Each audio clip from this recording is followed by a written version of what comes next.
भारत की सबसे अमूल्य निधि दुनिया को देना चाहते हैं।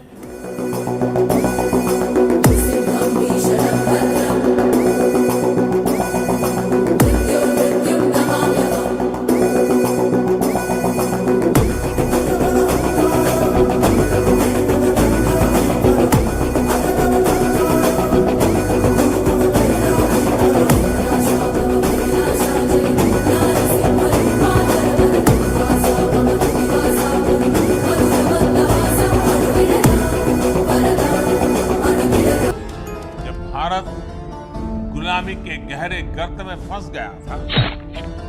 अन्याय, अत्याचार और शोषण से पीड़ित भारत अपने ज्ञान और शक्ति पर ध्यान नहीं लगा पा रहा था। तब ये भक्ति ही थी जिसने भारत की चेतना को जीवंत रखा, भारत की पहचान को अक्षुण्ण रखा। ये कोई साधारण काम नहीं था। उन्होंने करीब 70 साल की उस उम्र में इस्कॉन जैसा वैश्विक मिशन शुरू किया। जब लोग अपने जीवन का दायरा और सक्रियता कम करने लगते हैं, ये हमारे समाज के लिए और हर व्यक्ति के लिए एक बड़ी प्रेरणा है। कई बार हम देखते हैं, लोग कहने लगते हैं कि उम्र हो गई, नहीं तो बहुत कुछ करते हैं, या फिर अभी तो सही उम्र नहीं है ये सब काम करने की। लेकिन प्रभुपाद स्वामी अपने बचपन से लेकर के पूरे जीवन तक अपने संकल्पों के लिए सक्रिय रहे।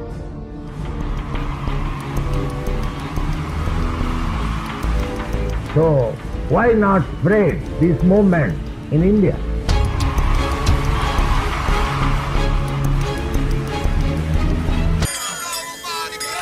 उन्होंने देश के स्वतंत्रता संग्राम में संघर्ष किया था।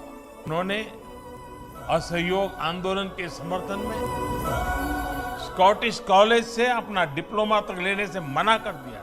श्रील प्रभुपाद स्वामी हमेशा कहते थे कि वो दुनिया के देशों में इसलिए भ्रमण कर रहे हैं क्योंकि वो भारत की सबसे अमूल्य निधि दुनिया को देना चाहते हैं। स्वामी जी के पूज्य गुरु जी श्रील भक्ति सिद्धांत सरस्वती जी ने उनके अंदर वो क्षमता देखी, उन्हें निर्देश दिया कि वे भारत के चिंतन और दर्शन को दुनिया तक ले जाएं। Despite of all my difficulties or my inconveniences, I have taken all the risks in the old age because I am in duty bound. Srila Prabhupada ji ने अपने गुरु के इस आदेश को अपना मिशन बना लिया और उनकी तपस्या का परिणाम आज दुनिया के कोने कोने में नजर आता है।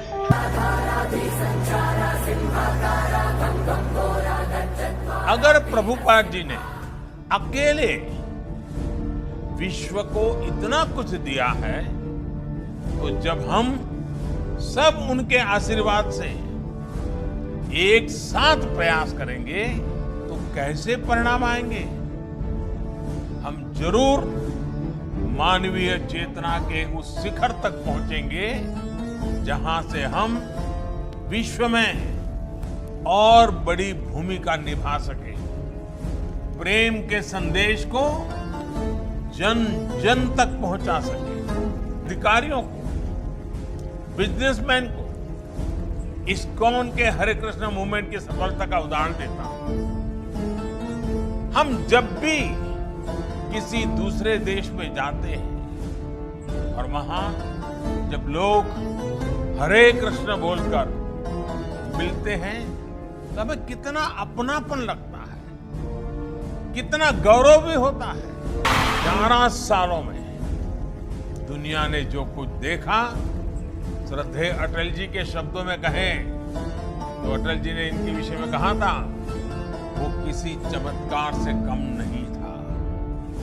आज दुनिया के अलग अलग देशों में सैकड़ों इस्कॉन मंदिर हैं, कितने ही गुरुकुल भारतीय संस्कृति को जीवंत बनाए हुए हैं। इस्कॉन ने दुनिया को बताया है कि भारत के लिए आस्था का मतलब है उमंग, उत्साह और उल्लास और मानवता पर विश्वास।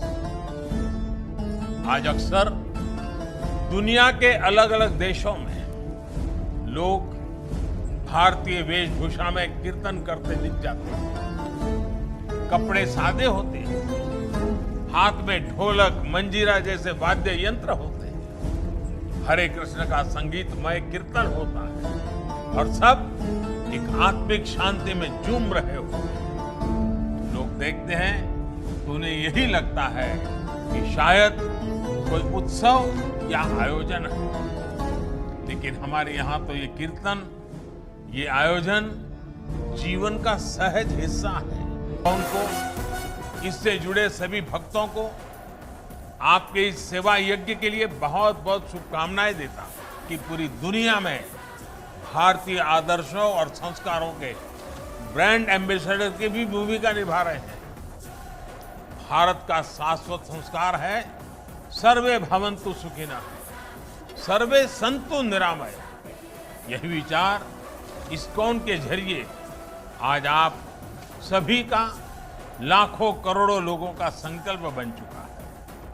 ईश्वर के प्रति प्रेम और जीव मात्र में ईश्वर के दर्शन, यही इस संकल्प की सिद्धि का मार्ग है।